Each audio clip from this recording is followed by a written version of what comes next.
রাঙামাটির সাজেকে পাহাড়ি সড়কে ভয়াবহ দুর্ঘটনায় আহত হয়েছেন ৩ জন বিজিবি সদস্য। রবিবার ৩০ নভেম্বর দুপুর প্রায় ১টার দিকে সিচকছড়ার হাউজপাড়া এলাকায় এ দুর্ঘটনা ঘটে।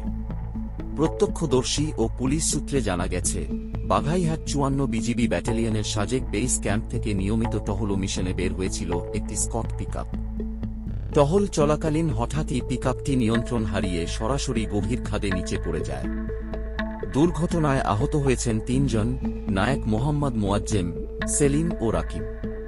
তাদের মধ্যে সবচেয়ে বেশি গুরুতর আহত হন নায়েক মোয়াজ্জেম। দুর্ঘটনার পরপরই বিজিবি ও পুলিশের সদস্যরা দ্রুত ঘটনাস্থলে ছুটে গিয়ে উদ্ধার অভিযান চালান। আহত নায়েক মোয়াজ্জেমকে দ্রুত হেলিকপ্টারে করে সম্মিলিত সামরিক হাসপাতাল সিএমএইচে পাঠানো হয়েছে। বাকিদের স্থানীয়ভাবে প্রাথমিক চিকিৎসা দেয়া হয়েছে। জানা গেছে, স্কট পিকআপটিতে মোট ৮ জন বিজিবি সদস্য ছিলেন, তবে ৩ জন ছাড়া অন্যরা নিরাপদে রয়েছেন। সাজেক থানার ভারপ্রাপ্ত কর্মকর্তা কানন সরকার জানিয়েছেন, নিয়ন্ত্রণ হারিয়ে পিকআপটি খাদে পড়ে যায়। দুর্ঘটনার পরপরই বিজিবি ও পুলিশ সদস্যরা দ্রুত আহতদের উদ্ধার করেছেন।